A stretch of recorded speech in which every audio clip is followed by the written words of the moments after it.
Pronto. Agora sim, estamos gravando.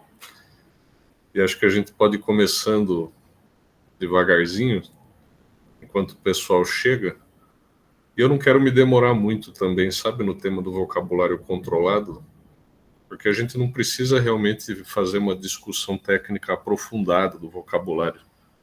O que eu vou fazer aqui é mostrar para vocês só algumas características e exemplos bem gerais do vocabulário controlado, só para a gente poder caracterizar bem, definir bem qual é a natureza do problema que a gente vai enfrentar hoje, né? E uma vez feita essa discussão sobre o vocabulário controlado, a gente vai pontuar a questão a aprofundar, tem a ver com a questão da ideologia. E aí, quando a gente chegar na segunda parte, que é propriamente o tema principal, a leitura do texto, o que eu vou fazer com vocês é o seguinte: eu vou abrir para vocês poderem se alternar na leitura, assim a gente tem uma interação um pouquinho maior. As pessoas podem ir falando no microfone também, lendo coletivamente o texto. Cada pessoa vai lendo um parágrafo, né, até que a gente chega ao final do texto e abre para discussão, para discutir essa questão do caráter ideológico do vocabulário controlado. Para aqui para baixo tem um terceiro ponto, mas eu não pretendo entrar nele hoje, tá? Eu deixei aqui algumas citações que é possível explorar, que envolvem a relação entre capitalismo e tecnologia digital, né? E selecionei algumas passagens do Marx no Capital e no Grundrisse, para a gente poder ter algumas passagens de referência para aprofundar alguns temas. São possibilidades de aprofundamento. Eu acho que eu não vou chegar nisso hoje, porque eu quero me demorar mais no segundo item, que é a questão da ideologia. E isso também dá oportunidade para vocês se manifestarem mais, porque a gente vai fazer a leitura conjunta do texto, né? E eu acho que vai ficar mais interessante. Aí a gente explora junto o trecho que eu separei para a gente discutir ideologia, que é um texto do Engels, e um texto bem importante dele. Depois eu explico melhor que texto é esse. Então, vou começar aqui, tá? Sintam-se à vontade para me interromper, para escrever no chat, falar o que vocês quiserem, a gente vai dialogando aqui. Certo?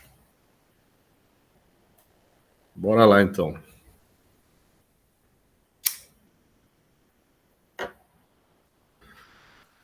Hoje nós vamos ver, então, algumas ideias bem introdutórias mesmo, sobre o que é e como funciona um vocabulário controlado. A primeira coisa que a gente pode dizer sobre vocabulário controlado é que ele... Opa, acho que meu computador está travando.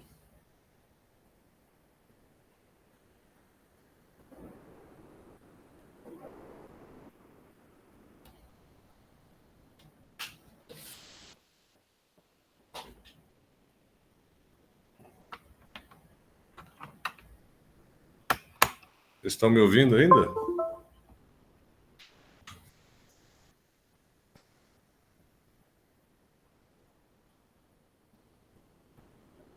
Eu vou tentar mudar aqui rapidamente a configuração da minha internet, porque eu acho que está dando alguma lentidão aqui que está prejudicando.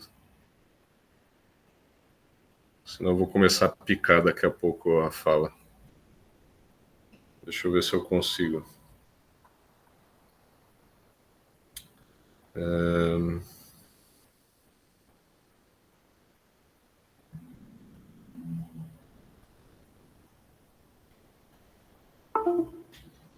Pronto. Vamos ver.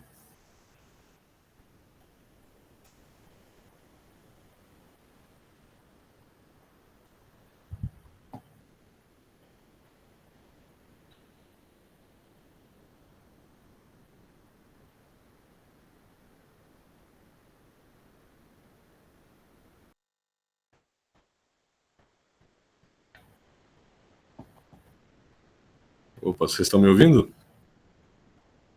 Acho que agora melhorou. Dá para a gente seguir. Maravilha. Então, a primeira coisa que a gente pode dizer sobre o vocabulário controlado é que a definição dele é dada em oposição ao que a gente chamaria de vocabulário natural, né, ou linguagem natural.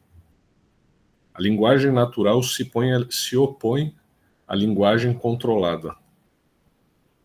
E aqui já tem um pouco, ou bastante até, da questão que nos interessa, essa própria oposição. Porque quando a gente está falando de uma linguagem que é natural, ou de um vocabulário que é natural, a gente está falando do modo de uso da linguagem no dia a dia, na comunicação oral que a gente faz, né, normalmente. E quando a gente está utilizando essa linguagem de maneira mais natural, a gente tem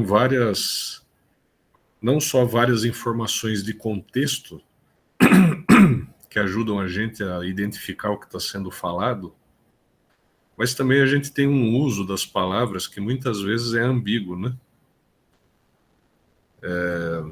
Uma palavra usada num determinado contexto pode significar uma coisa, num outro contexto pode significar outra. O tom da fala, então a gente tem aqui a ironia, o sarcasmo, o humor. Então, uma das características principais da linguagem natural é o fato dela ser ambígua. Há um forte traço de ambiguidade na linguagem natural, justamente porque a ambiguidade é desfeita muitas vezes no contexto da fala, né? A ambiguidade ela é resolvida em função de para quem nós estamos falando ou onde nós estamos falando.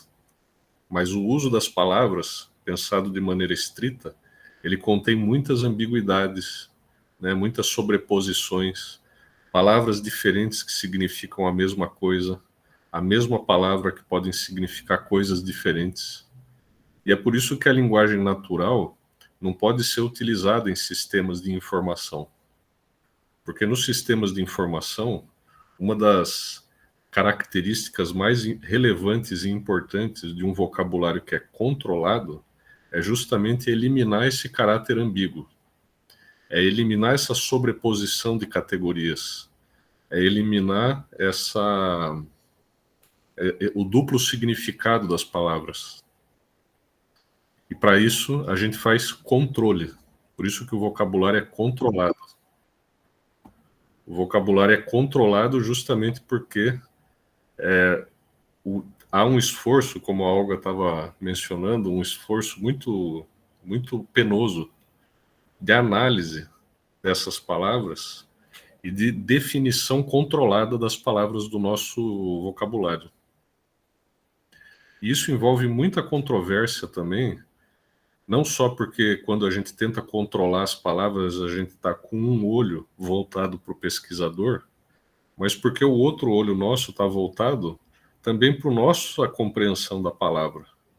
E numa instituição que trabalha com acervos, muitas vezes você tem também pessoas que têm outras compreensões sobre qual é a melhor palavra para se usar, qual é a melhor definição que pode ser dada para aquela palavra, de maneira a ser mais acessível ao usuário de fora. Então, o vocabulário controlado ele é um trabalho muito difícil, porque ele envolve definições daquilo que a gente usa de maneira ambígua no dia a dia, e envolve a interação com muitos atores. E há diferentes opiniões entre esses atores sobre quais palavras usar e que definição nós vamos dar para cada uma delas, para formar uma espécie de um dicionário.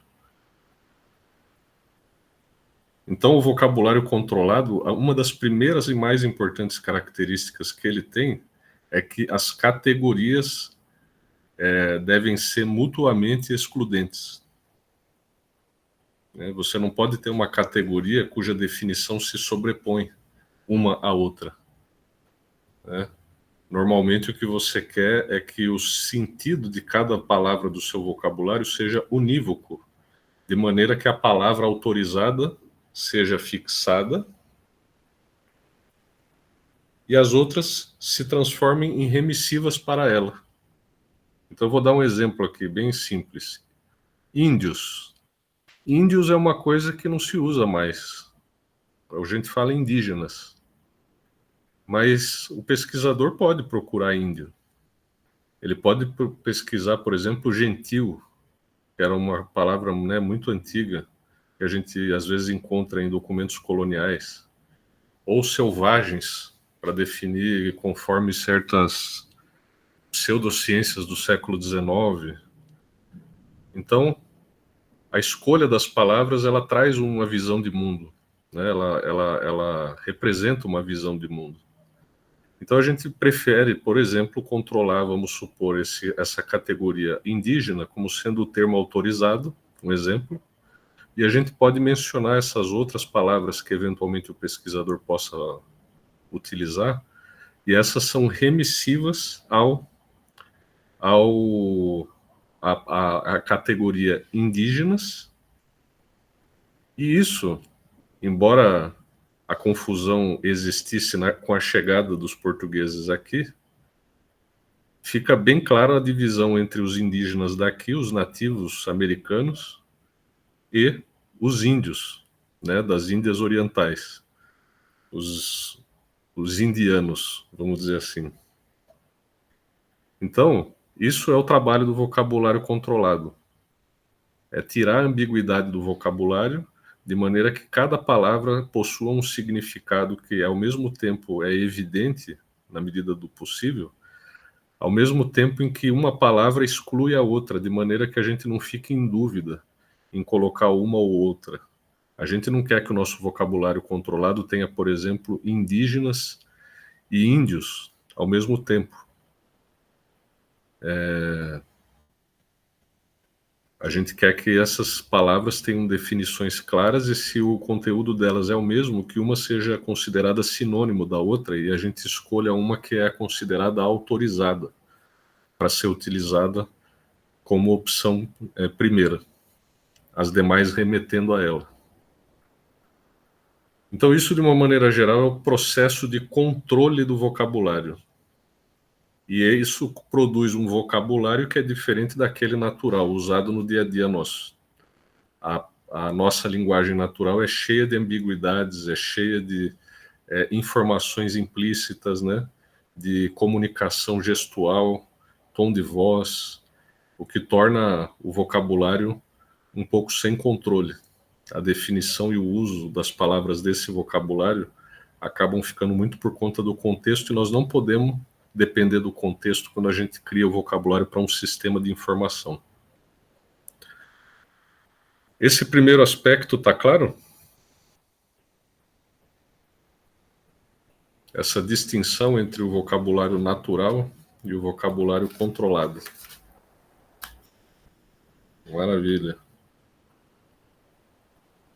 Então, agora eu vou passar a alguns exemplos. Nós não vamos aprofundar aqui, tá? Mas é só para vocês terem uma ideia. Porque o vocabulário controlado, ele tem vários usos. E por isso ele pode ser construído com características um pouco diferentes, né? Um vocabulário do outro. Então, se a gente está tratando do vocabulário no contexto da biblioteconomia, a gente está falando de um vocabulário que é de classificação bibliográfica, antes de mais nada. E aqui vem a palavra classificação. O que significa classificação? É o agrupamento dos documentos em grandes classes. A classe tem que ser o mais específica possível, mas considerando a totalidade do documento ou do livro. Vou dar um exemplo, um livro que contém um capítulo sobre física, outro capítulo sobre química, outro capítulo sobre biologia. Então a classificação dele na biblioteconomia vai ser ciências, porque é o mais específico possível, de modo a cobrir a totalidade dos assuntos tratados no livro, que nesse caso são assuntos muito diversos. E do outro lado, a gente tem um outro uso que não é exclusivo da biblioteconomia, mas é em todas as áreas, na arquivologia e na museologia também, que é a indexação. Esse é um outro uso que é possível dar para o vocabulário controlado. A indexação é o oposto da classificação.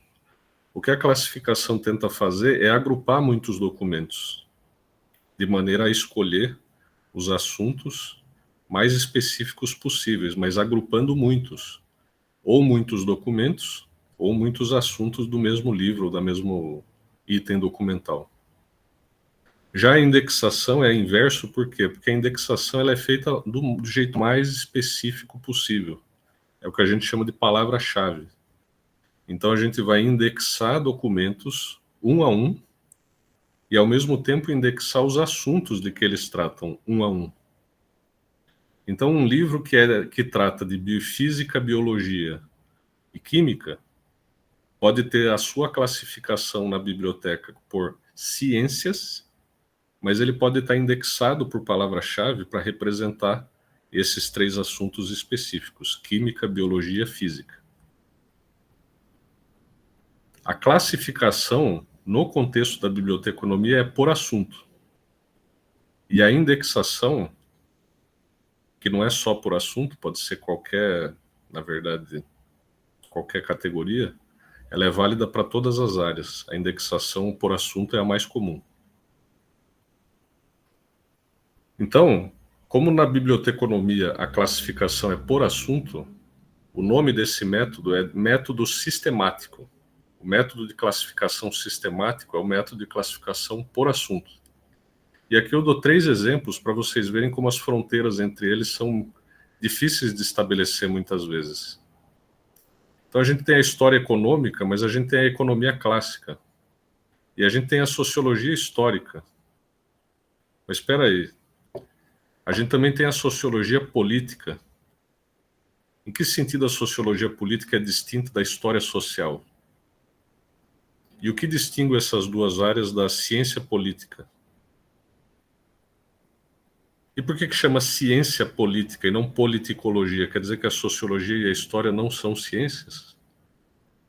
Então vejam que aqui, mesmo numa classificação que parece ser simples por assunto, ela envolve muitas interações entre essas categorias, tornando a mútua exclusividade de cada uma delas um trabalho muito difícil de se alcançar. A geografia política, a geografia econômica. Em que sentido a história econômica e a geografia econômica, se for um estudo histórico, seriam diferentes? Quer dizer, as fronteiras entre as áreas elas não são tão simples de estabelecer. E aqui a gente já tem um primeiro exemplo de um problema.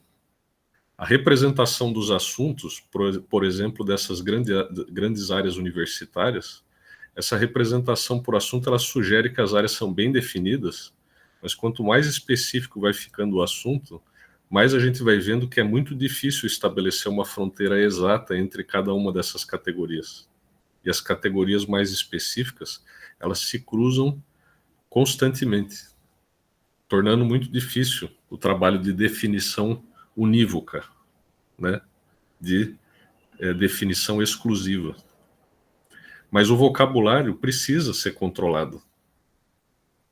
Então, o que o vocabulário reflete para a gente, nesse caso, é que os assuntos são bem divididos, quando, na verdade, a prática dessas áreas de conhecimento mostram que essa divisão está muito longe de ser claramente estabelecida. Então, o vocabulário controlado aqui está sendo forçado a representar uma situação onde tudo parece separado e arrumado, mas a prática é toda bagunçada, com as fronteiras se confundindo o tempo inteiro. Então aqui a gente tem essa distinção entre a aparência que o controle nos dá e o objeto real que este controle está representando. Há uma contradição entre esses dois aspectos, mediada pelo vocabulário controlado. O nosso entendimento a partir do vocabulário sugere uma resolução simples entre as categorias, mas por trás desse vocabulário está uma realidade que está longe de estar bem resolvida, tal como o vocabulário parece representar. Essa ideia está clara para vocês? Vocês concordam com essa ideia? Vocês discordam dessa ideia? Parece razoável para vocês esse raciocínio?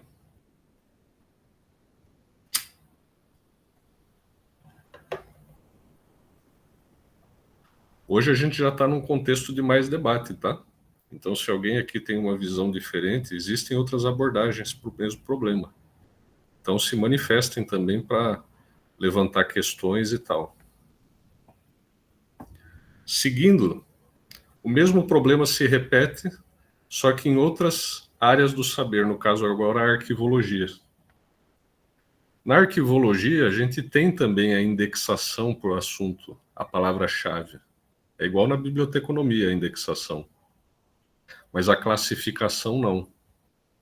Porque enquanto na biblioteconomia o foco é o conteúdo do documento, independente de onde ele veio, do contexto desse livro, né, para o pesquisador não interessa se a biblioteca comprou esse livro, se ela recebeu esse livro como doação. Não interessa também se ele foi de algum pensador importante, se alguém não marcou isso, ninguém vai saber, e isso é indiferente para o conteúdo do livro em geral. O foco da biblioteconomia, portanto, está no conteúdo de cada obra considerada isoladamente. Cada obra independe uma da outra. Na biblioteca você pode pegar um livro e entender ele do começo até o fim, sem precisar ler o assunto todo, economia, por exemplo. Mas no arquivo é diferente, porque o arquivo não é uma coleção de itens arbitrariamente reunidos, vamos dizer assim, ou com algum grau de arbitrariedade. O arquivo tem uma outra característica, que é o seu resultado mais ou menos espontâneo da atividade de uma instituição ou de uma pessoa. E se eu pego o documento de uma instituição, um relatório anual, por exemplo, eu sei pouco dessa instituição, se ela tem 100 anos. Então, um relatório depende do outro. E, ao mesmo tempo, o conteúdo não é tão importante quanto é o contexto. Imagine vocês, por exemplo, um livro, por exemplo, como O Capital. Bom, o livro O Capital, no meu arquivo pessoal, Carlos é Ninguém, não interessa tanto. Mas espera aí. E se eu tivesse com uma edição do Capital anotada pelo Marx? E existe essa edição. E se eu tivesse a edição do Capital na biblioteca pessoal do Darwin? Existe, o Marx enviou o Capital com dedicatória para o Darwin, está lá na biblioteca dele. Então agora, o Capital é o mesmo livro, mas o importante é saber agora o que o Carlos fez com ele, o que o Marx fez com ele, o que o Darwin fez com ele. Aí nós estamos falando de arquivo. O contexto põe uma diferença significativa nesse livro O Capital, embora ele possa ser idêntico no seu conteúdo no arquivo do Zé Ninguém, no arquivo do Marx e no arquivo do Darwin. Então, portanto, saber o contexto em que o documento é produzido é mais importante do que saber o conteúdo dele.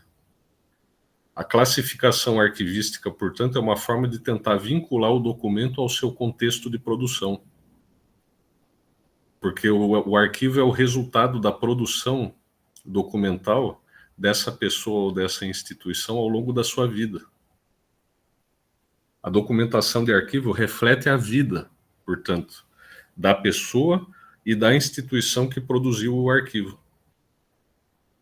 E para a gente fazer uma classificação arquivística, a gente pode usar dois métodos. O método que a gente chama estrutural que seria refletir os órgãos de uma instituição, e é o método funcional, para a gente refletir as atividades que esses órgãos desempenhavam.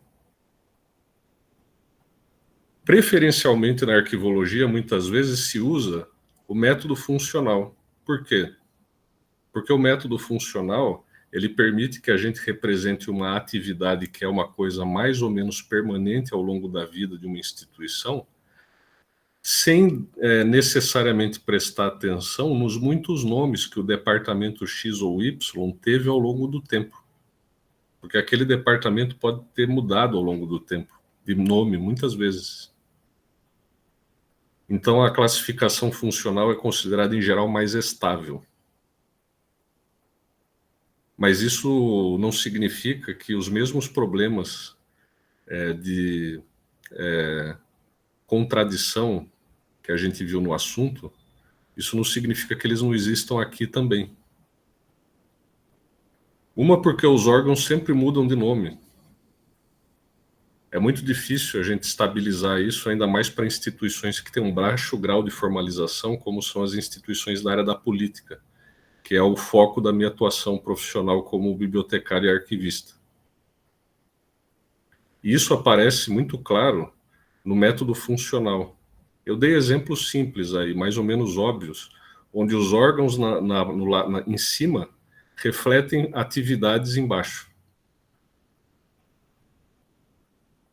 Agora eu vou dar um exemplo com o qual eu me deparei, que é o arquivo do Diretório Nacional do PT, por exemplo. Eu trabalhei lá durante 10, 11 anos. Me deparei com uma atividade que é a disputa das eleições. E me deparei com outra atividade que é a atividade de mobilização política na sociedade. Agora vem um problema.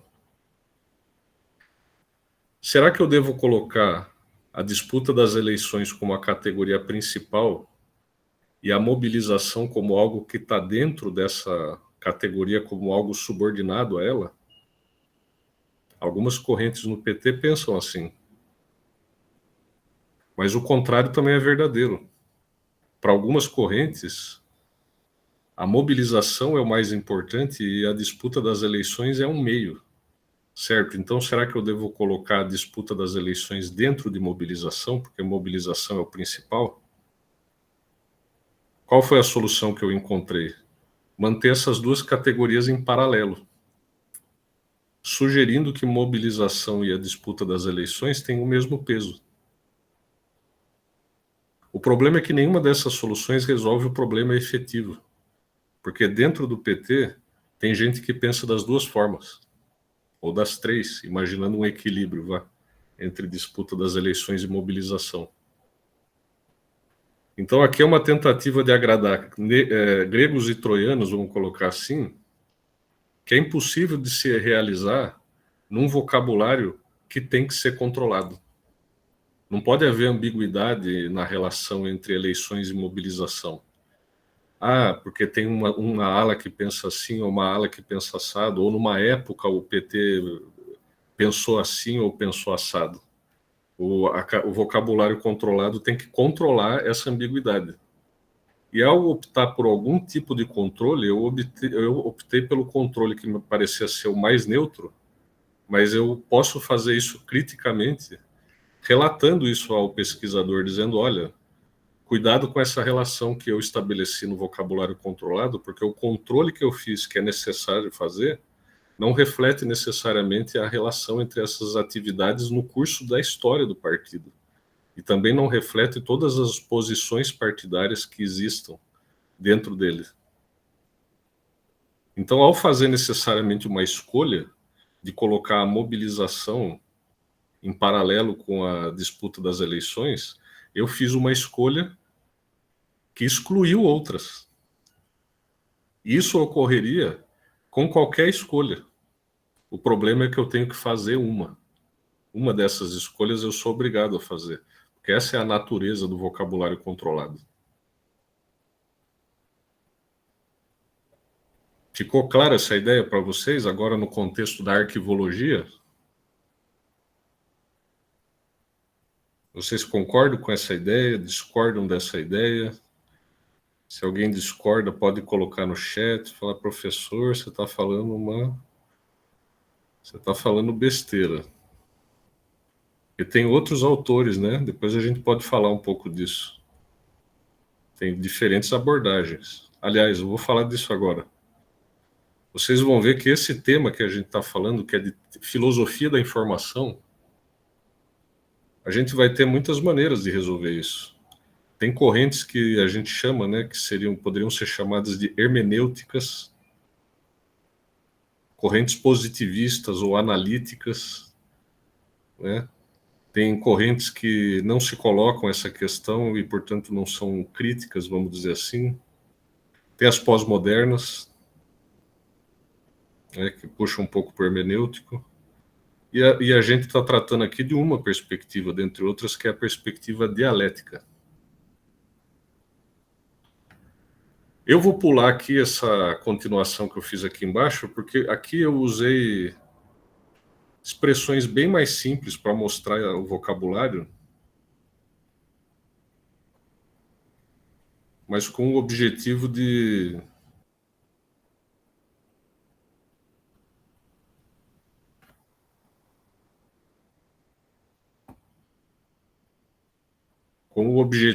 mostrar. Ixi, acho que eu estou paralisado aqui. Travou para mim.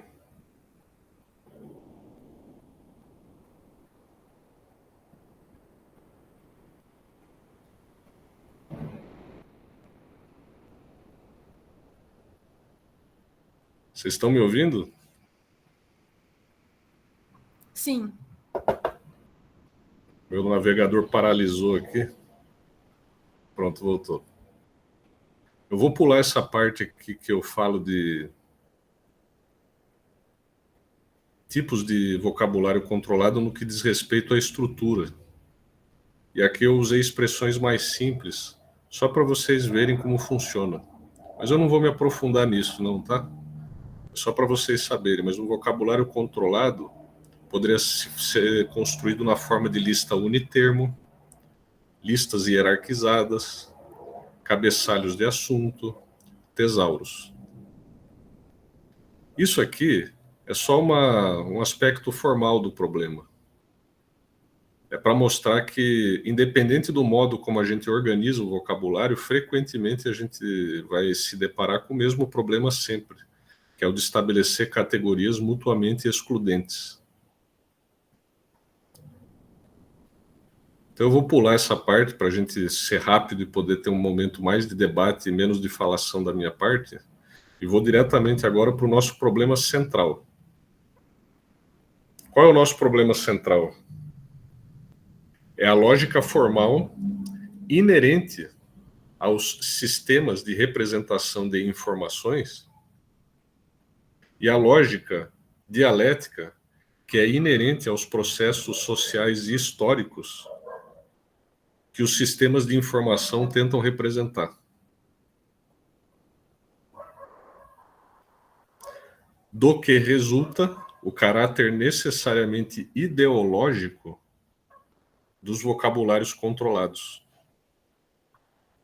Ideológico no sentido aqui de ser uma aparência incompleta, vamos colocar assim. E aí eu escolhi um aspecto desse para a gente tratar com centralidade, que é um trecho de um texto do Engels, onde ele trata da atividade humana na história. Então aqui a gente tem um paralelo direto, tá? Antes da gente entrar no texto do Engels, tenham isso em mente. Classificação funcional por atividade. Então a gente vai escolher este aspecto da produção dos vocabulários controlados, que é a atividade, e a gente vai ver como essas atividades se refletem na teoria da história de Marx e Engels. Quando eles falam de atividades humanas, que tratamento eles dão para o problema E será que esse tratamento ajuda a gente a perceber a contradição entre a realidade dialética e os sistemas formais?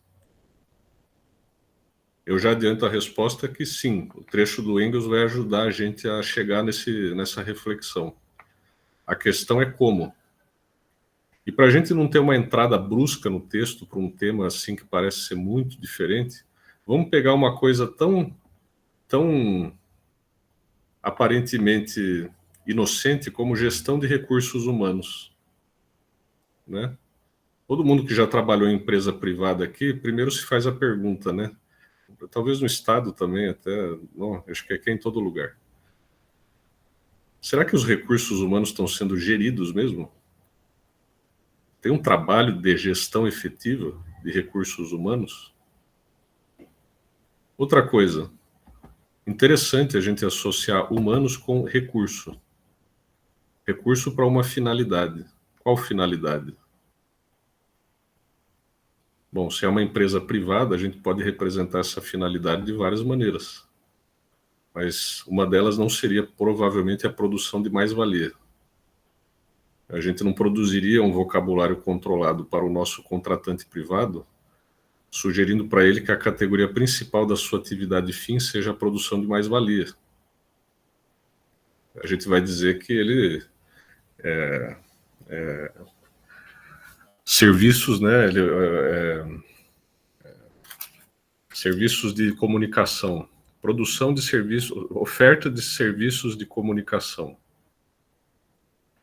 Bom, mas se é uma empresa privada, ela está extraindo valor excedente da sua força de trabalho, por isso ela tem lucro. Isso não vai estar dito no plano de classificação e recursos humanos vai parecer uma coisa bem neutra e inocente. Então tem uma série de coisas acontecendo aqui. Primeiro, se tem gestão mesmo. Segundo, humanos como recursos. Então alguém está gerindo os humanos como um recurso para uma finalidade que é estranha aos humanos que estão sendo geridos, certo? Alguém está gerindo estes humanos como recurso. E com finalidades também que podem ter diferentes entendimentos, né? Eu dizer que eu ofereço um serviço de comunicação pode não necessariamente revelar que a gestão destes recursos humanos tem uma finalidade que ela está implícita, ela está ausente do controle do vocabulário, que é, no caso, extração de mais valor.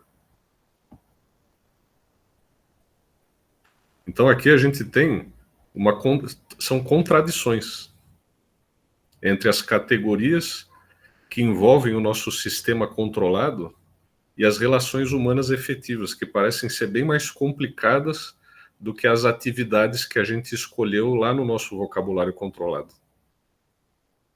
E agora o que a gente vai fazer é entrar no texto do Engels para ver como ele define, afinal de contas, a atividade humana na história.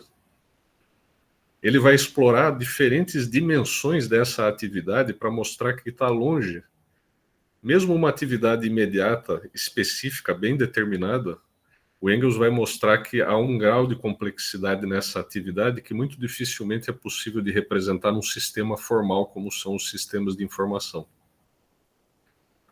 Esse texto do Engels eu extraí de um artigo, né, de um opúsculo, um livreto que ele escreveu, que é considerado o testamento político de Engels.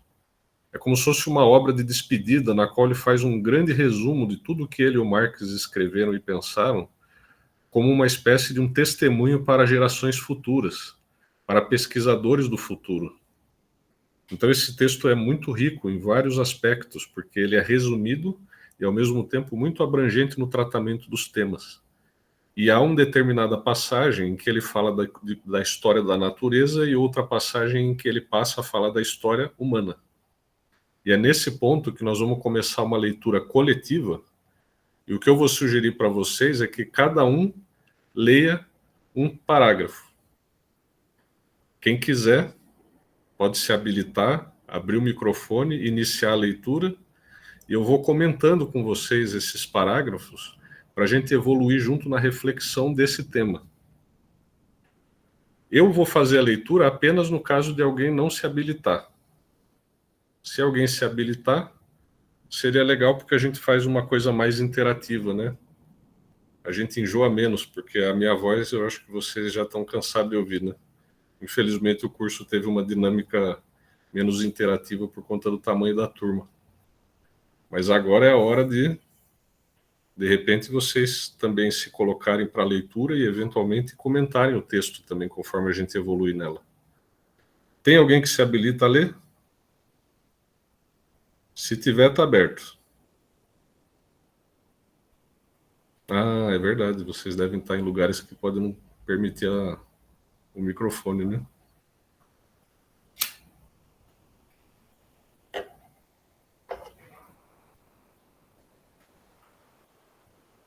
Certo. Eu vou começar a leitura, já que ninguém se habilitou. E vou... A cada parágrafo, vou abrindo de novo. Para caso alguém queira falar, a gente variar um pouco a voz que sai aí do computador de vocês. Então vamos lá. A atividade humana no processo histórico. Esse é o tema dessa passagem. A história do desenvolvimento da sociedade difere substancialmente num ponto da história do desenvolvimento da natureza. Difere. Então a história da sociedade é diferente da história da natureza. Nós estamos tratando primeiro da distinção. Prossegue o Engels. Nesta, ou seja, na história da natureza, se excluímos a reação exercida, por sua vez, pelos homens sobre a natureza, excluindo isso, o que existe são fatores inconscientes e cegos, que atuam uns sobre os outros e em cuja a ação recíproca se impõe a lei geral. De tudo o que acontece na natureza, tanto os inumeráveis fenômenos aparentemente fortuitos que afloram a superfície como resultados finais, pelos quais se comprova que esses acasos aparentes são regidos por leis, nada ocorre em função de objetivos conscientes e voluntários. Entre a história da natureza e a história da sociedade existe uma diferença. Qual é a diferença? A história da natureza se desenrola sem intencionalidade. A natureza atua sem consciência. E os fatos são muitos. Um leão caça um bicho, a girafa se salva, a zebra vai comer não sei aonde, deu um coice na cara do jacaré. Uma época está fria, outro calor, outra é seca, outra é chuva. Só que todos esses fatos aparentemente fortuitos que ocorrem ao acaso, deles se impõe uma lei geral. E essa lei geral é a história do desenvolvimento da natureza. É a ecologia de cada espécie. Por quanto tempo ela existiu, em que região, quem caçava quem polinizava quem, e uma lei geral vai se impondo como uma lógica de funcionamento da natureza, que é possível a gente determinar cientificamente em algum grau. Né? Os ciclos climáticos, as estações, as grandes eras da Terra, tudo ocorre sem que os agentes da história da natureza tenham feito essa história consciente de que faziam uma história da natureza. Os bichos viviam, as plantas viviam simplesmente. E ao viver a sua vida, produziram regularidades que é possível determinar com algum grau de precisão. Não absoluto, mas com algum. Essa é a diferença da história da natureza para a história da sociedade. Ou seja, na história da sociedade existe consciência. E aqui a gente tem o primeiro elemento problematizador da nossa atividade humana. A atividade humana não é só a atividade propriamente dita, a ação em si mesma, mas a gente tem também aqui uma primeira distinção que o Engels está fazendo. Tem a intenção e a ação. A gente já está falando, portanto, de duas coisas.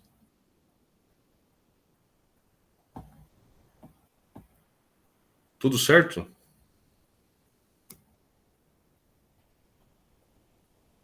Estão gostando da discussão? É o que vocês esperavam?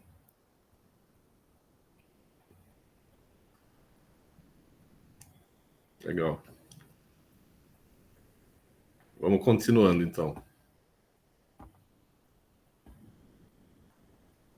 Em troca, na história da sociedade... Opa, então agora é...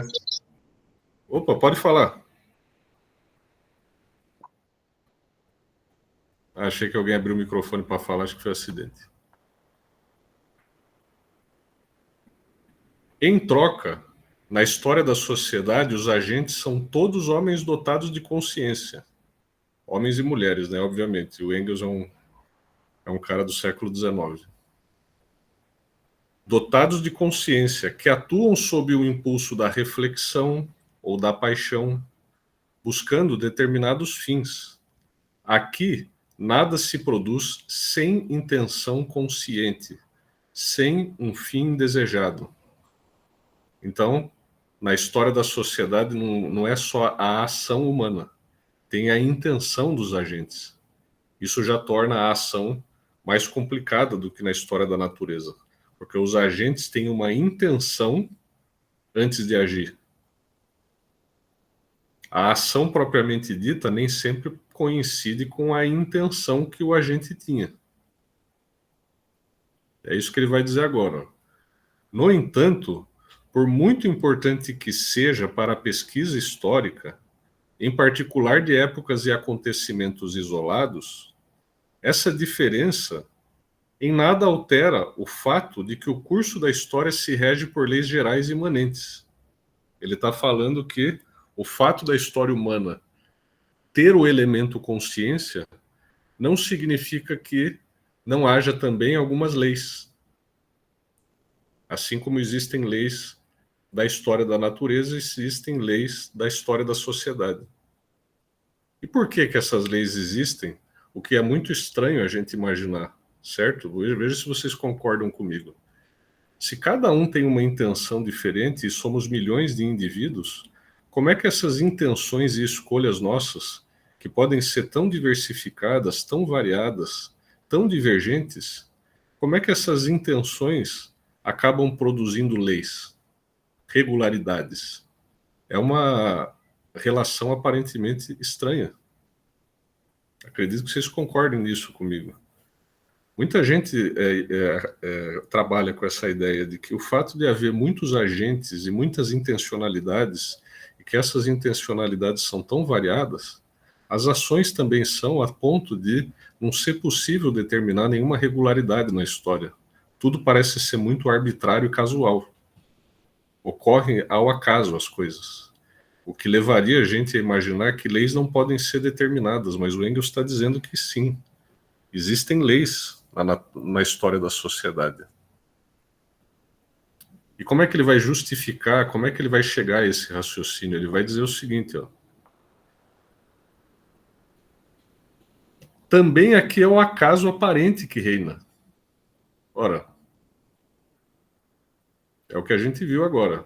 Cada um tem uma intenção e age, é um acaso, é uma zona, é um caos. Ele está dizendo que isso é só a aparência. Reina na superfície, no conjunto, apesar dos objetivos conscientemente desejados pelos homens. Raramente, aqui ó, é importante, ó, raramente se realiza o que se deseja. E na maioria dos casos, os numerosos fins visados se entrecruzam e se entrechocam quando não são por si mesmos irrealizáveis ou insuficientes os meios existentes para concretizá-los. Então, o Engels está mostrando aqui que a intenção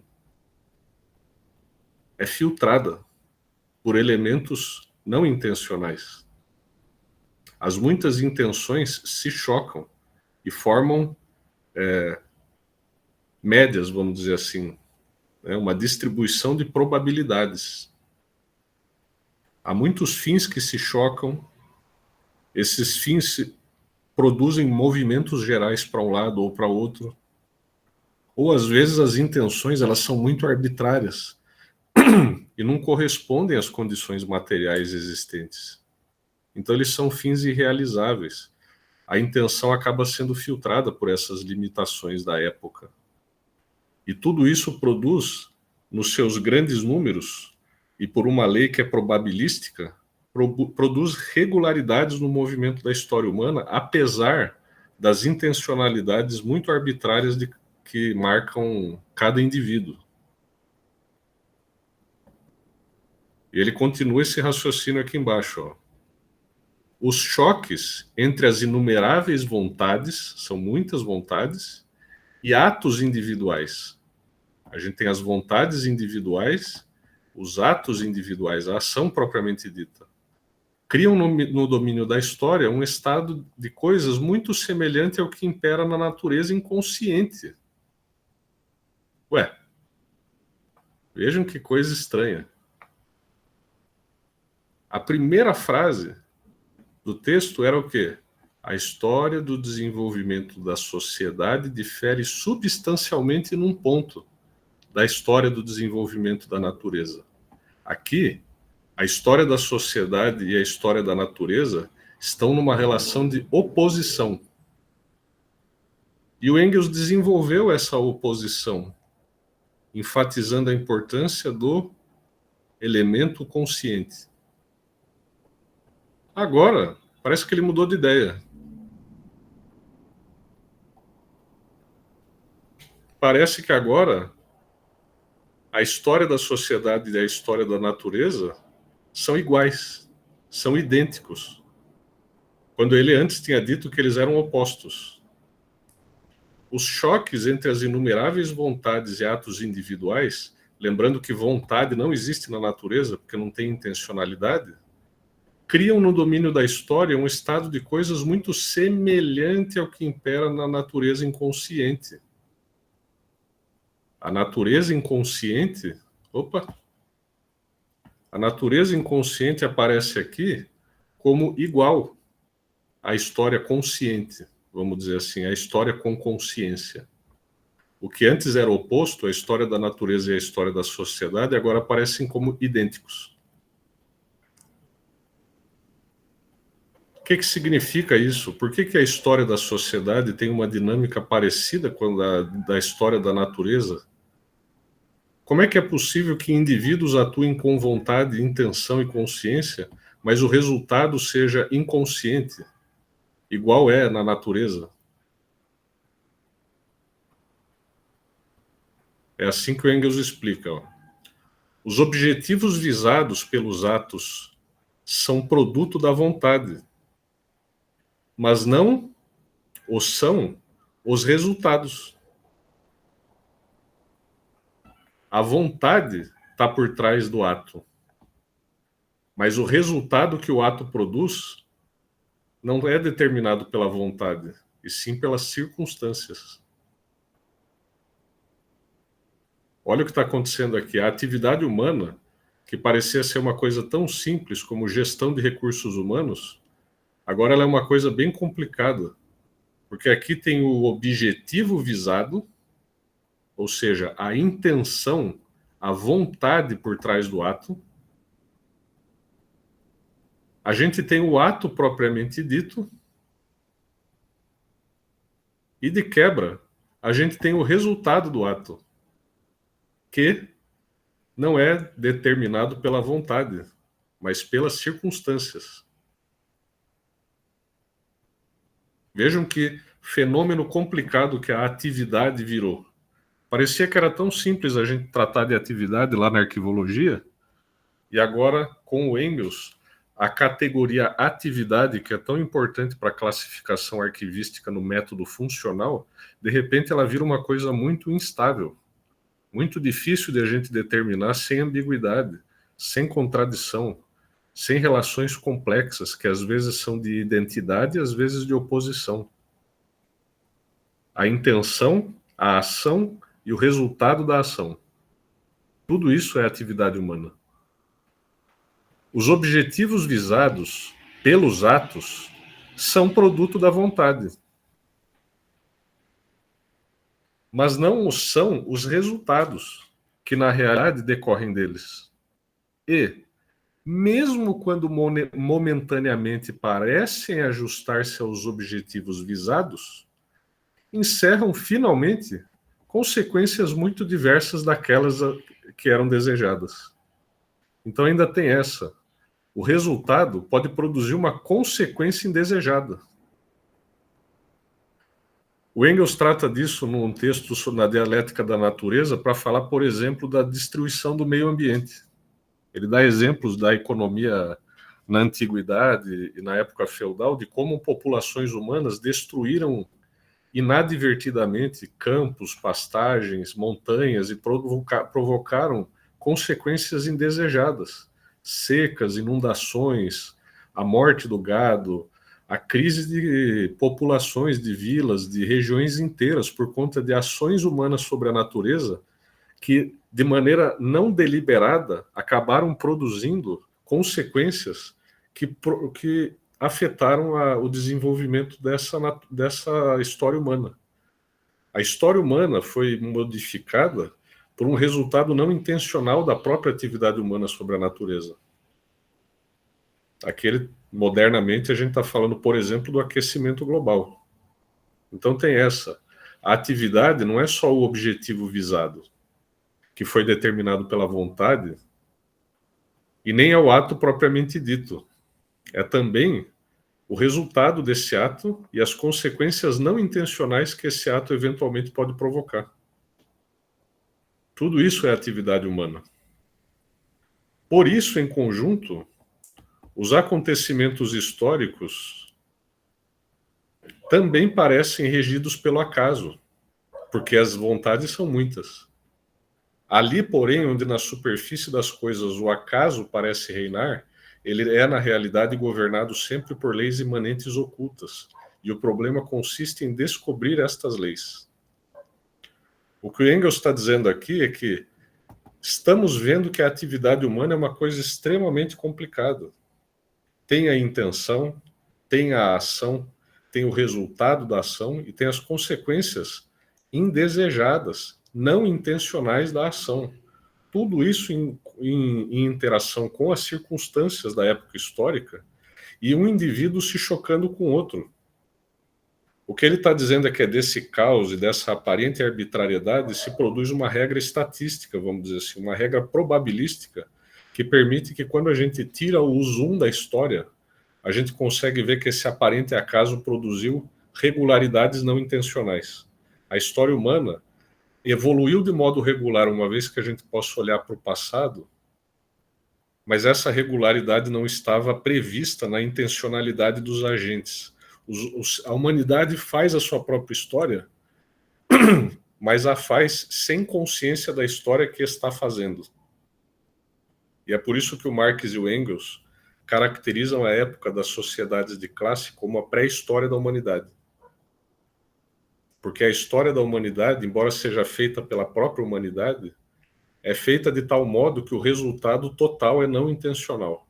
Por isso que, nesse aspecto, a história da humanidade é igual à história da natureza. Porque, embora a história da humanidade seja feita por agentes que individualmente são conscientes, essas consciências se chocam de tal maneira no processo histórico que o resultado da ação de todas elas é não intencional, produzindo uma história que tem um aspecto mais ou menos espontâneo e inconsciente, que neste aspecto é idêntico à história da natureza. É a pré-história da humanidade. É a humanidade fazendo a sua própria história sem a consciência da história que está fazendo. E aí a gente chega no final do texto. Os homens fazem sua história, quaisquer que sejam os rumos desta, na medida em que cada um busca os seus fins próprios, com consciência e a vontade do que fazem. E a história é precisamente o resultado dessas numerosas vontades projetadas em direções diferentes e de múltipla influência sobre o mundo exterior. Também tem importância, portanto, o que os indivíduos desejam. A vontade move-se sob o impulso da reflexão ou da paixão. Agora aqui é importante, ó. Mas as alavancas que, por sua vez, determinam a reflexão e a paixão são de natureza muito diversa. Às vezes são objetivos exteriores. A pessoa é impelida a agir de alguma maneira. Outras vezes são motivos ideais.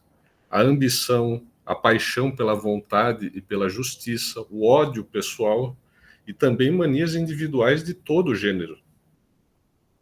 E aqui ele conclui, ó. Já vimos, porém, por um lado, que as múltiplas vontades individuais que atuam na história acarretam quase sempre resultados muito diferentes e às vezes até opostos aos objetivos visados. E, portanto, os fins que os impelem têm uma importância puramente secundária no que diz respeito ao resultado total. Os fins que impelem os indivíduos a agirem na história, por conta de todo esse mecanismo que ele descreveu, têm uma importância puramente secundária no que diz respeito ao resultado total. Portanto, deve-se indagar que forças propulsoras agem, por seu turno, através desses objetivos. E quais as causas históricas que, na consciência dos homens, se transformam nesses objetivos. As forças propulsoras. Elas não são Deus. Elas não são exteriores à história e à ação humana. Elas não estão fora e acima da humanidade. A humanidade é essa força propulsora. Mas essa propulsão não é conscientemente percebida pelos agentes impulsionados ou pelos agentes que se autoimpulsionam. Essas forças propulsoras vão adquirir, em cada época histórica, diferentes formas na consciência. Vou dar um exemplo aqui que, embora seja do Marx e do Engels, também é compartilhado pelo Max Weber. A ética protestante como o espírito do capitalismo. O que a gente tem aqui é uma força propulsora. Qual é a força propulsora? É a acumulação capitalista. Mas na consciência, essa força propulsora adquiriu uma forma específica, determinada, a forma religiosa. A ética protestante, como forma religiosa, é determinada pelas relações tipicamente feudais, que produziram uma consciência religiosa. E o impulso à acumulação foi racionalizado na consciência como uma forma de agradar a Deus, porque agradar a Deus era uma coisa importante na Idade Média. Então o capitalismo vem ao mundo com uma justificativa religiosa. E, portanto, o modo de produção capitalista não é o resultado intencional desses agentes protestantes, porque eles originalmente, o objetivo deles não era construir o capitalismo, era ir para o céu. Então, ao estabelecerem a sua ação sob a vontade de ir para o céu, esses agentes produziram um resultado não intencional, que foi propulsionar esse processo de acumulação capitalista, produzindo uma nova regularidade histórica. E aí o Engels fecha o texto. Aqui tem toda uma discussão que a gente pode fazer, e a gente ainda tem aqui uns 40 minutos para conversar. Mas o mais importante para fins do nosso foco, que é técnico-arquivístico, é que vejam, no final das contas, como a atividade humana é uma coisa complicada. Se tem alguma conclusão que vocês podem tirar disso hoje, é essa. A ação humana, a atividade humana, é uma coisa extremamente complicada. E não é possível reduzir ela de uma maneira tão simples a uma única categoria que a gente vai pôr lá no nosso vocabulário controlado, imaginando que essa categoria explica tudo.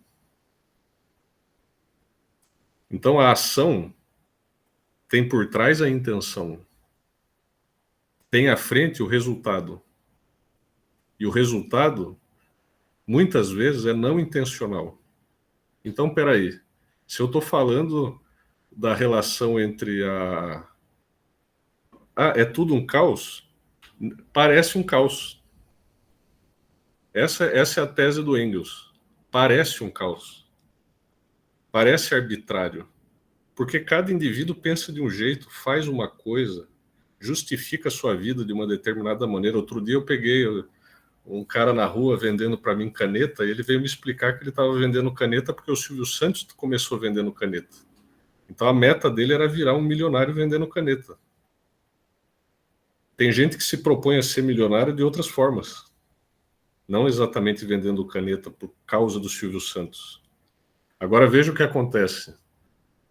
Independentemente da vontade dele de vender caneta inspirado no Silvio Santos para virar um milionário, e assim como independentemente de outras pessoas que estão vendendo muitas coisas sobre muitas justificativas, o resultado histórico efetivo é, estatisticamente falando, quantos desses vendedores vão efetivamente virar milionários, uma vez que a intenção deles se confrontou com as circunstâncias. É aí que se produz uma regularidade histórica por trás dessa aparência caótica. A mobilidade social ascendente no capitalismo não é algo que dependa inteiramente da vontade individual. Então essa vontade, que é múltipla, varia muito de pessoa para pessoa, quando lançada no mundo, produz um resultado diferente do que aquele que a vontade projetou. E aqui é que é o elemento importante para a gente refletir. Se a gente fosse classificar a atividade desse vendedor de caneta que quer virar o Silvio Santos, como é que a gente faria isso?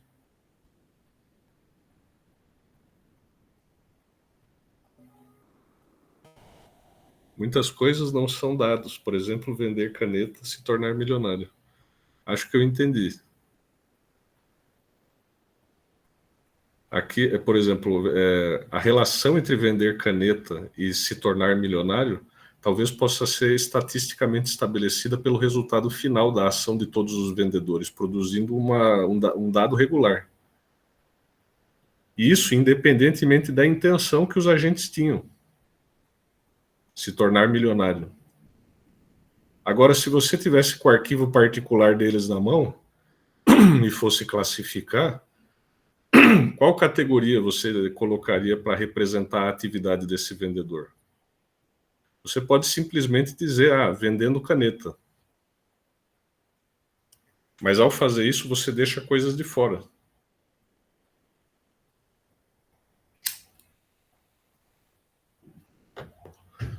Eu posso dizer então que a atividade dele é se tornar milionário. Eu fiz outra escolha e deixei outras de fora. A atividade dele é se tornar Silvio Santos. Eu deixei outras coisas de fora ao fazer essa escolha. Eu posso dizer que a atividade dele é muito improvável de acontecer. Então, o que ele está fazendo é reproduzir a divisão da sociedade em classes. Bom, mas esse pode ser um resultado não intencional da ação dele. Qual dessas categorias todas reflete a atividade?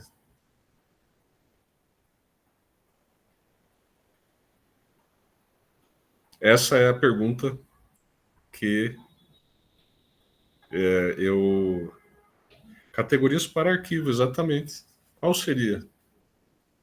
A empresa diz assim, eu ofereço serviços de telefonia, para dar um exemplo em que eu já trabalhei. Bom, esse objetivo declarado talvez não seja o objetivo efetivo, né? Porque, na verdade, para uma empresa capitalista, nem sempre importa o que está sendo feito efetivamente, desde que seja lucrativo, porque senão a empresa não consegue sobreviver na concorrência capitalista. produzir lucro é um objetivo ocultado pela simples ideia de oferecer um serviço de telefonia.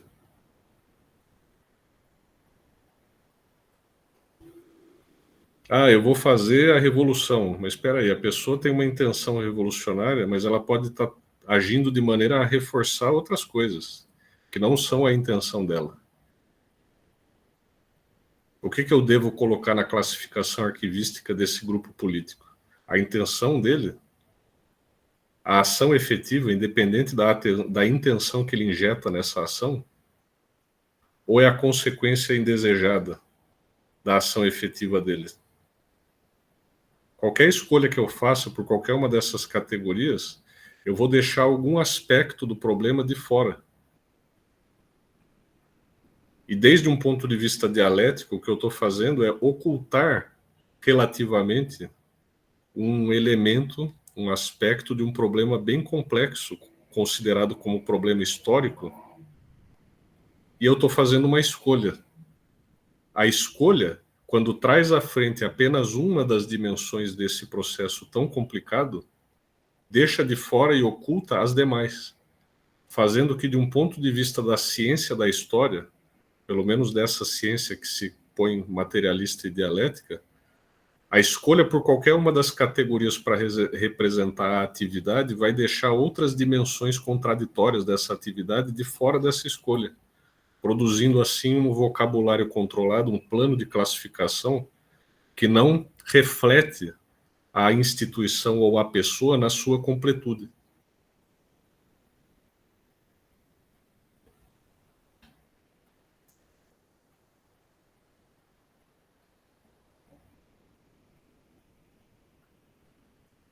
Eu imaginei mesmo que hoje a gente teria uma discussão mais difícil.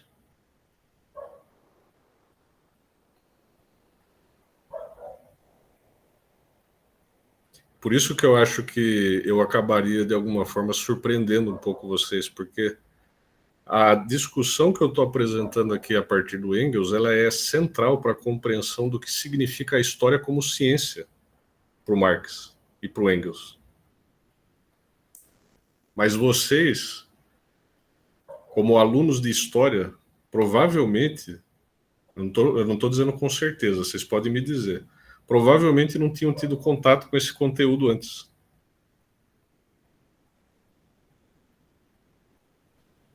Professor, essa aula me lembrou muito teoria Opa, da tá história. bem baixinho, eu não ouvi. Escuta, me escuta? Escuta, pode falar. Eu já vi isso no curso em teoria da história e história conceitual, que é uma disciplina nova, começou esse ano. E a gente fala muito sobre categorias e os limites da linguagem e tal. Olha só. Sim, começou com, não sei se você conhece o João Paulo Pimenta, ele fez a primeira turma esse semestre. Que interessante, que faculdade é essa? Ah, foi Felete. Já fui Flash mesmo, olha só. Sim, foi Coisa a primeira incrível, turma. novidades, não sabia dessa novidade. Aham. Aí é bem interessante pensar os limites das categorias e ao mesmo tempo eu penso no objetivo, né?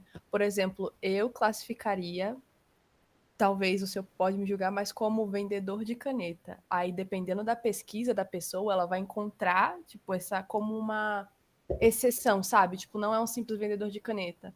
Eu já pesquisei em arquivos do DEOPS e eu me deparei muito com isso, de você ler um arquivo procurando uma coisa e ver, é um aluno da USP. É, é exatamente. A solução de bom senso seria sim o vendedor de caneta, sem dúvida. E eu não adotaria uma solução diferente, por exemplo. Não tem, com certeza absoluta. Porque o nosso objetivo também não é criar uma dissertação para o usuário final que não tem nada a ver com isso. O usuário final está se relacionando com a documentação. O que é importante a gente determinar bem aqui é que essa solução, por óbvia que possa parecer, ela ainda assim implica numa escolha que precisa ser refletida criticamente, porque neste caso, por se tratar de um arquivo pessoal, pode parecer bastante secundário. É uma pessoa desimportante, vamos dizer assim. Mas se a gente traduz isso para outras escalas de instituições e ainda mais na política, a gente vai ver, por exemplo, qual é o objetivo do Estado. As categorias elas vão ficando mais carregadas ainda de caráter ideológico. E o nosso objetivo não é apresentar uma dissertação de doutorado para o cara que vai pesquisar saber de tudo isso. O nosso objetivo como profissional da área é oferecer uma solução que seja compreensível, dentro do limite do senso comum, não uma coisa louca, não uma coisa que envolve uma investigação de 20 anos para a pessoa chegar naquela conclusão. Mas ao fazer essa escolha, por mais óbvia que ela possa parecer, a gente deve fazer essa escolha com a consciência de que mesmo nos casos em que a relação parece ser mais óbvia, ela sempre esconde uma dimensão. E é importante que a gente lembre dessa dimensão, porque a depender do acervo, esse ocultamento pode ser relevante. E talvez a gente queira discorrer sobre esse ocultamento, por exemplo, no próprio instrumento de pesquisa. Antes de ler a questão do Tiago, vou dar um outro exemplo. Uma vez eu trabalhei com um acervo de um movimento dos anos 70 chamado Movimento de Emancipação do Proletariado, MEP. Aí quando você pega o material do trabalho de bairros dele, a gente poderia chamar de mobilização popular. Como é que eles chamavam? Eles chamavam de penetração nas favelas. Penetração. Isso tem toda uma carga política e não política, mas política no sentido de que o movimento se reconhecia como vindo de fora. Será que você, nesse caso, não preferia, então, usar uma categoria tal como o próprio movimento a definia, penetração nos bairros? Essa categoria reflete de uma maneira bem mais clara a orientação política desse movimento, que era de ser um monte de estudante tentando levar a teoria revolucionária para a cabeça dos trabalhadores, vindo de fora da classe. Se eu uso a palavra mobilização social, essa ideia de vir de fora fica neutralizada. Mas se eu estou trabalhando com um monte de arquivos de movimento popular, talvez eu use mobilização social popular, porque o pesquisador vai querer consultar e vai ver que essa palavra sempre reflete a relação dos partidos, das organizações com movimentos sociais. Mas espera aí, a relação desses movimentos e desses partidos também é diferente, os partidos têm diferentes concepções. Percebe como aqui é um caso onde a decisão fica um pouco mais difícil.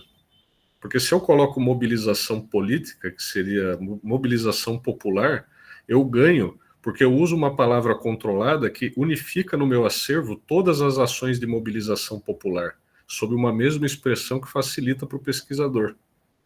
Só que eu tenho, ao mesmo tempo, uma categoria dada pelo próprio movimento que deixava mais evidente a estratégia que esse movimento tinha, que essa organização tinha na sua relação com os movimentos. Talvez eu pudesse usar penetração nos bairros. Percebem como as situações às vezes são mais sutis? Não tão óbvias quanto no caso do vendedor de caneta. E o bacana da nossa conversa hoje é exatamente refletir criticamente sobre essas situações. Não para produzir uma coisa louca que o pesquisador não entenda, mas para produzir uma coisa que ele entenda e ao mesmo tempo que permita a você, de modo crítico, a acrescentar uma reflexão que possa alertar ele para aquilo que parece ter ficado de fora. Você poderia ter usado um outro critério. E, de repente, esse critério pode caber discorrer sobre ele brevemente no instrumento de pesquisa para dizer, olha que interessante isso daqui. Isso revela um aspecto que ficou oculto. É uma forma de você ajudar o pesquisador. Porque não tem como resolver de outra maneira. Os sistemas de representação da informação, eles têm um caráter formal inequívoco, incontornável, ao mesmo tempo em que os processos reais são dialéticos. Né? Aí o Tiago está dizendo aqui, ó, se traduzir para a física, o vetor vontade de um indivíduo, somado aos vetores de outros indivíduos, resulta em um terceiro vetor. Mas não... Perfeito. É exatamente essa analogia que o Engels faz nas cartas. Ele usa o exemplo do vetor na física.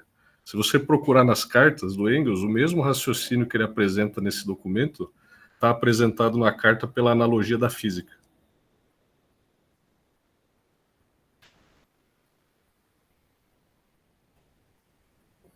E aí, o que mais vocês me contam? Exatamente, olha só. Só isso para o resultado da aula já salvou. Eu e Engels estamos em sinergia. Nós temos um tempinho ainda, um pouquinho. Vocês querem falar para mim o que vocês pensam sobre tudo isso? Vocês têm uma visão diferente? Vamos atacar o Engels.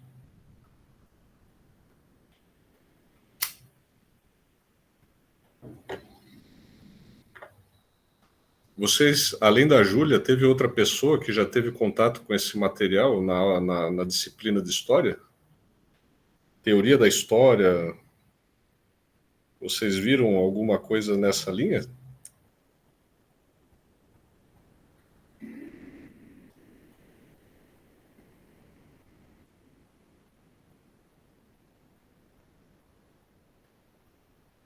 O pessoal está tímido hoje. Vocês estão fritando aí? Se estão quietinho porque estão fritando no assunto, eu estou contente.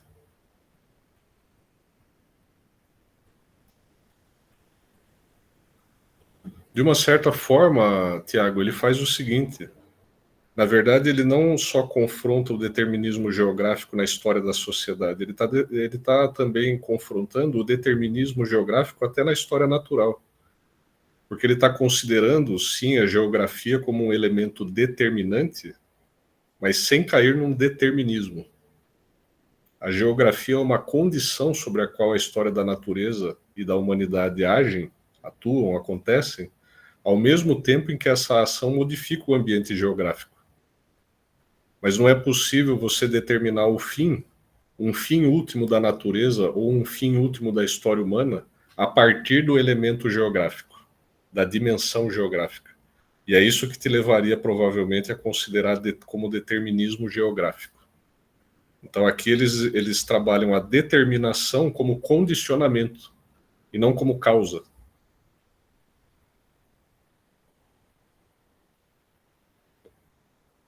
Deixa eu tentar dar um exemplo, já que vocês estão muito quietinhos hoje. Eu vou dar um exemplo. Pense num prego que você está pregando na parede. Uma coisa é o martelo, como causa do prego. O martelo bate mecanicamente no prego e o prego entra na parede. Então, o martelo é a causa do prego nesse caso. Mas veja só, o prego ele tem uma característica bem específica. Ele é metálico, ele tem uma forma que é para entrar na parede. Toda essa forma metálica e física do prego é condicionada pela parede. As características da alvenaria da parede é que fazem com que o prego seja adequado à parede. Portanto, a parede condiciona e determina o prego, mas condiciona sem ser a causa dele. A causa é o martelo.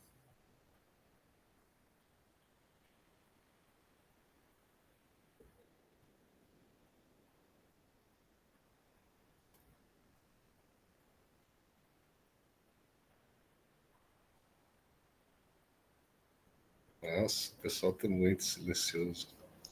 Ó, o Vinícius falou que teve, mas não específico de Engels. Me contem o que vocês estão pensando. Eu tenho uma ideia aqui. Vocês estão fritando no assunto? Ou vocês acharam tão desinteressante que vocês foram fazer outra coisa e estão... Aí, pronto. Muito bom. Tem que falar mesmo. Não concordo muito com essa questão das leis para a história. Realmente tem outras escolas de pensamento. Aliás, vou fazer uma recomendação de leitura aqui para vocês, onde vocês vão encontrar diferentes escolas de pensamento na história aplicadas ao trabalho arquivístico. Uma pena que a professora não menciona a corrente da dialética, mas ela menciona e critica o pós-modernismo, por exemplo, que é um livro da professora Ana Maria sobre arquivos pessoais. Vocês já leram esse livro? Já tiveram contato com ele? Eu não vou lembrar agora o título do livro, mas é uma capinha roxa. Se alguém puder procurar aí na internet, porque o meu computador está tão lento, se alguém tiver curiosidade e puder achar, é alguma coisa sobre acervos pessoais, arquivos pessoais, da professora Ana Maria Camargo. É uma reflexão que ela faz a partir do acervo do Fernando Henrique Cardoso, e ela menciona algumas das correntes de pensamento na arquivologia, puxando para essa problemática da filosofia da informação. E uma das correntes que ela menciona é a corrente pós-moderna, e ela critica essa corrente. A professora Ana Maria não se colocava na, na posição de uma concepção dialética e materialista da história, mas ela também não compactuava, vamos dizer assim, com uma concepção pós-moderna. Tempo e circunstância, eu acho que é isso mesmo, Gabi. Exatamente, tempo e circunstância. Se vocês quiserem uma aproximação para o tema, né, da filosofia da história, desculpe, para a aproximação do tema da filosofia da informação, como que as diferentes correntes de pensamento no campo da história aparecem refletidos em orientações técnicas específicas para a arquivologia, vocês podem encontrar lá uma primeira aproximação no texto da professora Ana Maria. A gente divergia, tá? Ela me odiava, na verdade.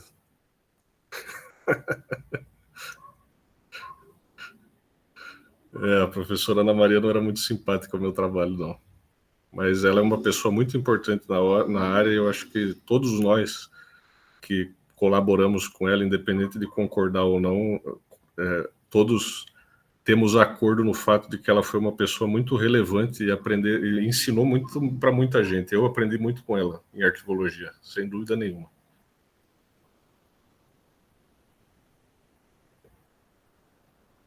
Ela, por exemplo, eu acho que vai questionar um pouco essa discussão que eu apresentei para vocês. Ela vai apresentar, eu acho que algumas reflexões que vão sugerir críticas. Então, para vocês que não se simpatizaram muito com a perspectiva que eu apresentei para vocês, busquem a professora Ana Maria.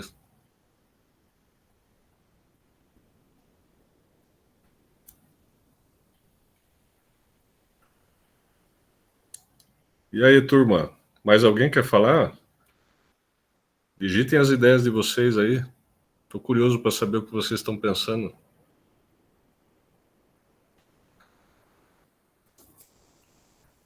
Será que vocês deixaram o computador aberto e foram fazer outra coisa? Esse professor pirou hoje, hein? Tava tão bom na parte técnica, aí chega com essa história aí. Aí fodeu.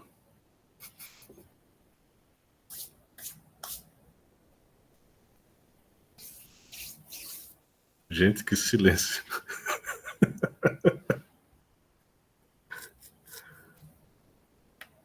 Deixa eu abrir esse daqui, Santo André. Estou decantando uns pensamentos. Aí sim. Se vocês estão decantando os pensamentos, tudo bem, podem decantar sem problema.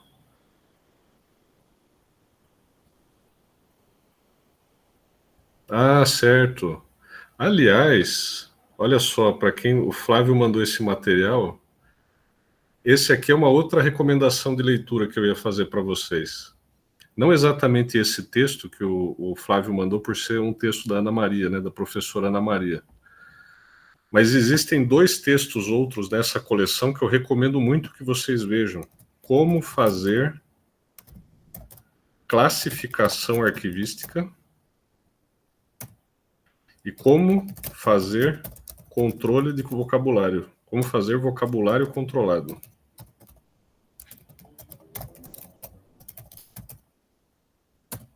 Como fazer classificação arquivística é da professora Janice.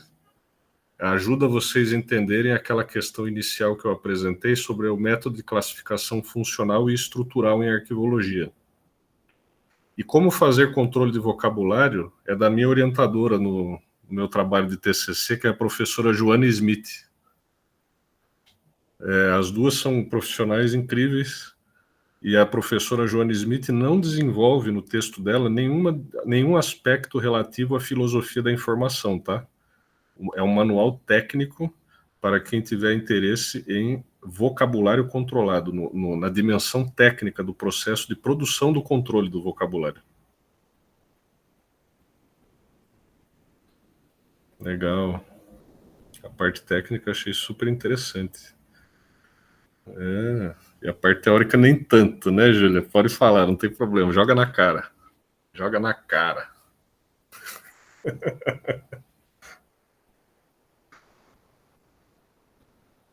Olha só, primeiro contato com temas de arquivologia.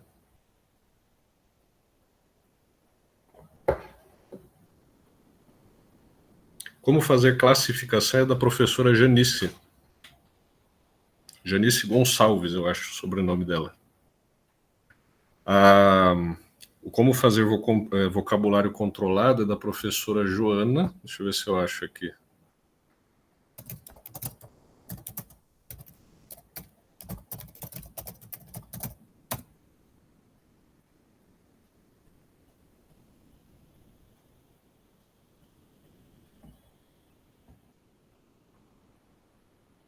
Se vocês puderem me mandar um link também, como fazer.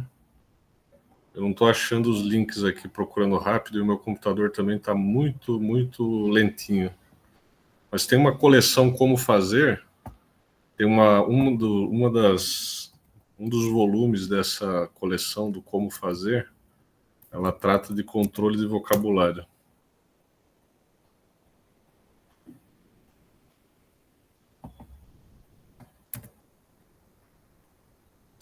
Como fazer controle de vocabulário. Vamos ver se assim acha. Não estou conseguindo achar, viu?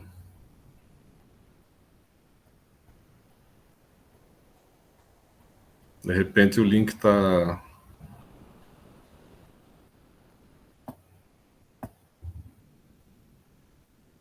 Foi o meu primeiro contato com a informática que não é pacote Office. Olha só, muito legal. Muito bom. Fico contente que vocês estejam tendo o primeiro contato com os temas aqui, né? Eu imaginei que o Marx seria o tema mais esquisito.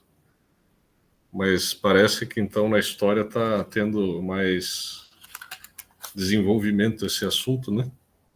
Não sabia que tinha essa disciplina aí na história debatendo essas questões. Eu achei bem interessante.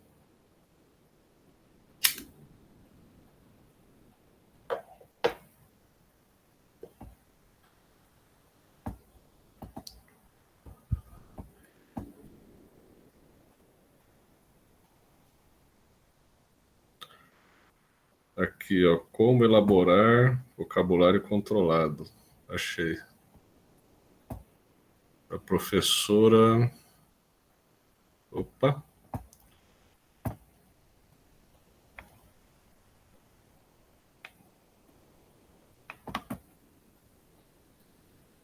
Da professora Nair Kobashi e da professora Joana Smith. A Nair Kobashi foi não só uma grande professora, como também uma ativista importante nos anos 60 e 70, para quem não sabe. Ela é bibliotecária e teve uma atuação como ativista bem relevante para a época.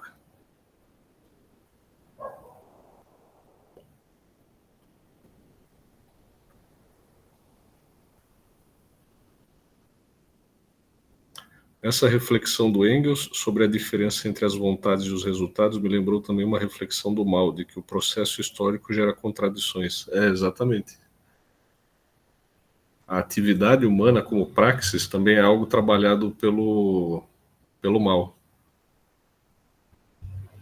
Vários autores, né, dessa tradição vão trabalhar essas contradições.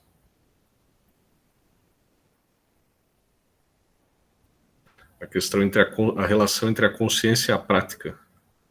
E como que a história pode ser pensada por uma relação contraditória entre essas duas dimensões da atividade humana e que tipo de história isso produz. É aí que entra a divergência entre as várias correntes, né? As correntes que vão enfatizar a questão das regularidades históricas, outras que vão enfatizar mais a questão de uma absoluta arbitrariedade, a ponto de não poder haver nenhuma reflexão científica sobre isso. Não consegui encontrar. Sim, qual texto você fala? O do Engels? Ou do controle do vocabulário?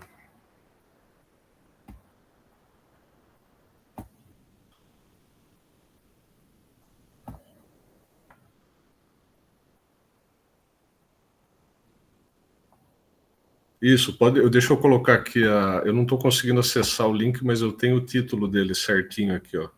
Como elaborar vocabulário controlado para aplicação em arquivos. Esse aqui que é o texto da Joana Smith e da Nair Kobashi. Um baita texto, viu? Para quem está se aprofundando em vocabulário controlado, muito legal. Não envolve aspectos filosóficos, mas na sua dimensão técnica, puramente técnica, é um texto excepcional. Eu usei muito isso.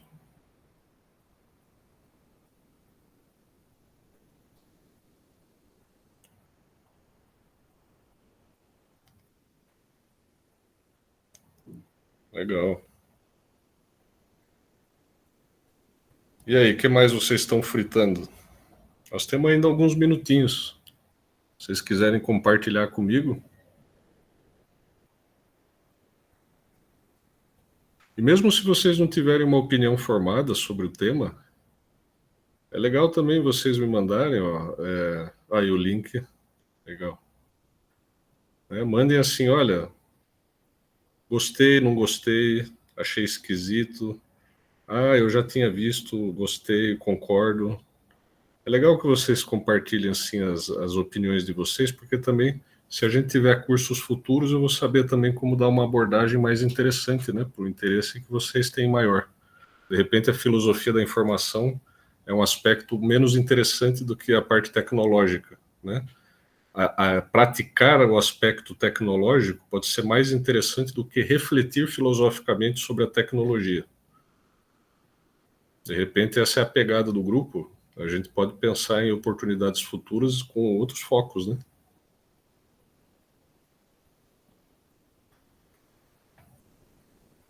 Eu vou falar rapidamente dos temas que eu deixei para depois e a gente encerra com isso nesses últimos minutinhos, tá? Porque daí vocês também se preparam para amanhã. Eu não sei como vai ser amanhã, porque vai ter outras pessoas falando, mas eu vou mencionar aqui alguns dos temas que eu sugiro que poderiam ser desenvolvidos com relação à história e à tecnologia, né? A primeira delas é o tema da periodização histórica. Como é que a tecnologia se relaciona com o problema da periodização da história? No caso de Marx no Capital. Então, aqui tem uma passagem que ajuda a refletir sobre esse ponto. Um outro ponto, a tecnologia digital e o fetichismo da tecnologia. É aquilo que a gente viu na primeira aula. A interface gráfica de usuário aparecendo como uma interface que mascara a máquina de maneira a sugerir que o sujeito da relação é ela e não nós. Quando o acesso via linha de comando revela que a máquina, na verdade, é um instrumento ao nosso serviço. Então aqui tem esse problema do fetichismo no caso da tecnologia. Deixei um trecho aqui do Capital também. A relação entre tecnologia digital e redes sociais, mas especificamente no que diz respeito à produção da opinião pública.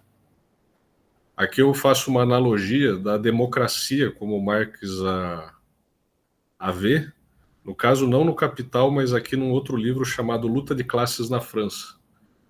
Como é que as redes sociais colaboram para a produção da opinião pública, considerando que é um pouco diferente, a gente já não tem mais aquele barão da comunicação que aparece como o grande opinador e o dono do jornal. Agora são as próprias pessoas dando as suas opiniões nas redes. Mas será que o dono do site não tem mais nada a ver com isso? Então aqui tem uma contradição entre os interesses particulares privados do dono desses sites e a produção do interesse universal, na medida em como vontade coletiva, né? Na medida em que todo mundo escreve nesses sites. Uma outra coisa é como que o uso das redes sociais numa atividade de lazer da nossa parte acaba aparecendo ou podendo ser considerada como uma atividade de consumo produtivo, que é lucrativa para o dono para os sites das redes sociais, né? Porque nós estamos produzindo dados sobre a nossa atividade que são eles mesmos objeto de comércio. Então aqui é o tempo livre do trabalhador sendo reapropriado pela empresa como um consumo que é produtivo.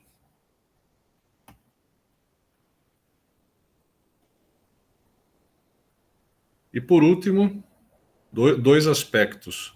Como que a tecnologia se relaciona com a lei do valor, a produção do valor, né? E como que a tecnologia, o avanço dela, pode apontar para a dissolução da relação do valor. E como é que no meio disso aparece um negócio que o Marx chama de indivíduo social. Então, todos esses aspectos são aspectos que poderiam ser aprofundados desde um ponto de vista crítico, né? Considerando a tecnologia como um objeto de estudo histórico, nesse caso, né? E eu acho que eu faria um último comentário que, para mim, é uma grande curiosidade, uma grande descoberta. Eu vou confessar para vocês. Quando me propuseram fazer o curso, me propuseram que esse tema que eu estou discutindo hoje fosse o principal. E eu achava que, por vocês serem historiadores, que o interesse maior seria a gente refletir exatamente sobre isso, sobre a tecnologia como um objeto de pesquisa histórica e, ao mesmo tempo, a reflexão crítica que a gente faz na história como também um recurso a mobilizar no trabalho técnico. E eu estou vendo aqui pela reação geral da turma que, pelo jeito, não. Pelo jeito, que o tema que mais chamou a atenção para vocês talvez seja o da tecnologia mesmo, né? Num sentido mais técnico específico. Essa impressão minha se confirma? O que vocês acham? É, exatamente. Se é de graça, o produto é você mesmo. Acho que o pessoal da história, talvez a parte técnica seja mais interessante. Embora talvez fosse interessante deixar essas reflexões no final de cada aula. Certo? Uma sugestão interessante.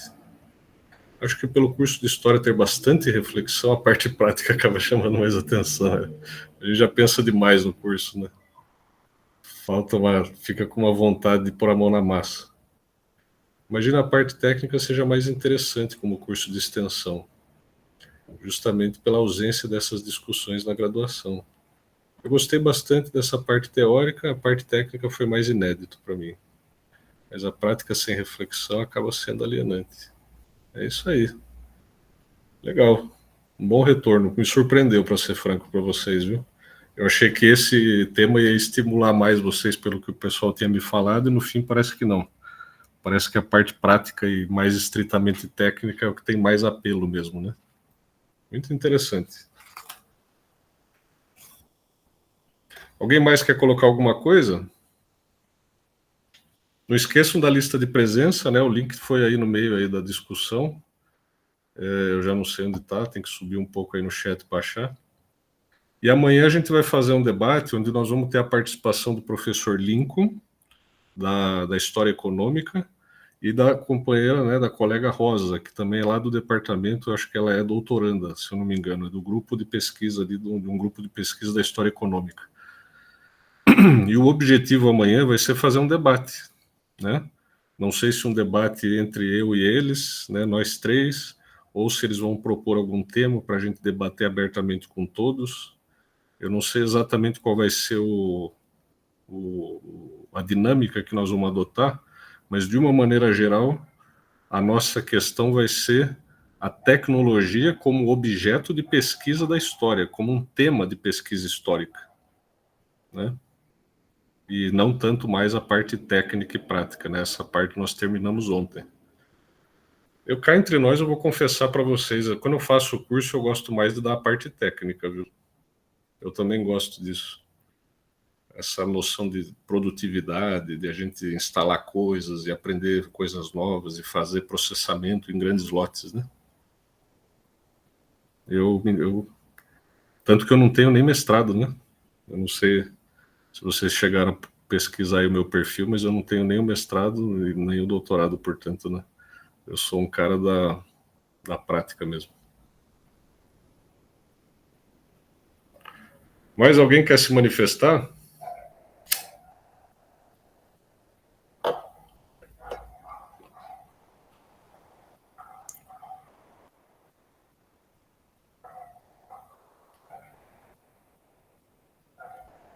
Tá todo mundo pensando.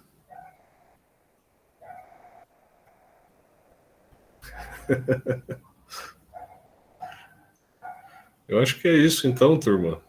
Se ninguém quiser mais se manifestar, eu espero ter plantado umas minhocas na cabeça de vocês, que ajudem a gente a pensar de uma maneira mais crítica a nossa prática arquivística, né?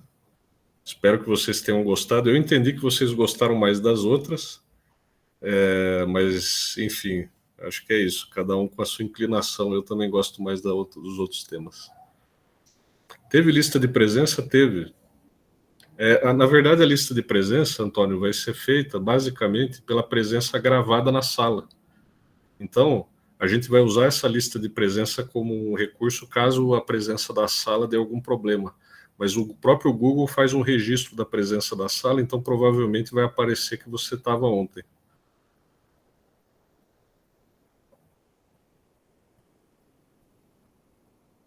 Depois a gente analisa essas discrepâncias e o pessoal da secretaria lá do curso de extensão é que vai resolver esses aspectos da presença.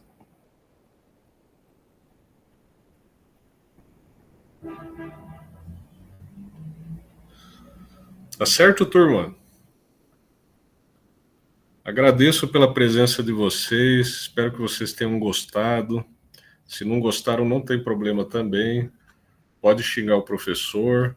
Amanhã, se vocês estiverem mais soltinhos, me xinguem no chat, tá? Não tem vergonha de xingar, não.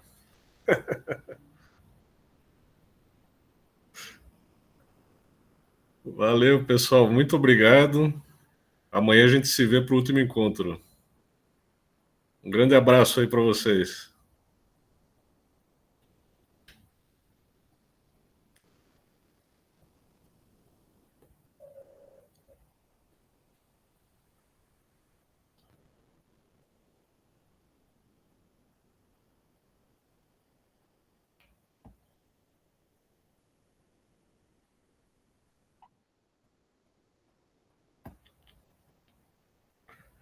Vou parar a gravação aqui, peraí.